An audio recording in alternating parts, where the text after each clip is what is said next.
Cek kami dulu benda. Wow, tanda benda. Kamu gol. Betul. Alah. Berat saya nu tak kau. Dua orang jaga dia luar negara kah? Lagi bangkitan kah? Hana jelas segan.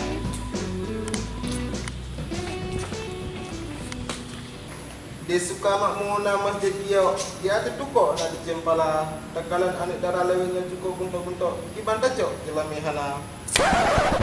Oh, nak baklo nyambi gunda. Tajak ubutong tak kawai pilih. Apa silapih lum pegang bagata. Anak darah jino memang lepas haglik-glik. Yang pak namun silapih pak ada ni kata. Ai ada kacaran cumune leweng nyo. Mana yang broker? Nah, kapi oleh. Duk. Oh je lah je. Abi oleh keno.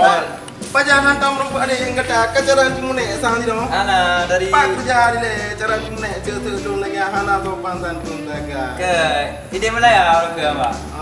Bang gua mendalam orang tengok. Jadi si cumune terjadi dah dia dong ke apa? Hah? Dong balah bentong kata. Ke jadi ini tiga barang kontak apa? Ya. Kontak tu. Tengah beli lagi anak dia bentong adun lagi apa? Oh nyo ba nyo yang lucu nyo bang dengar ni apa? Boleh bang satu dia je.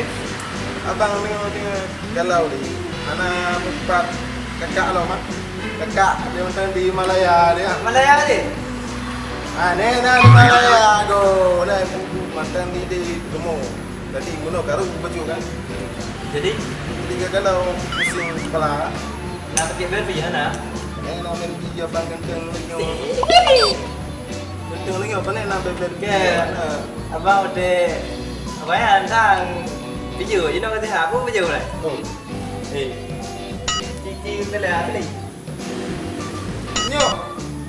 Minum. Nyo tahu guna lo lepas itu kak di tahun 46. Ha? Betul mana? Ni nama aku nyo juga je mau. Ini kita dah hayu dah. Lagi apa ada skotik nah. Lepas raya ni. Bela dah. Diu. Mengapa? Ngah. Tinggal blow tinggal. Ini nampak Kak Mala. Kat Malang. Kak Mala. Oh, kat Malang saya mana? Yang kacau kau tanya nah, hana jadi kacau belum. Oh, ya. Ya. Tapi tu. Kangen lah pergi.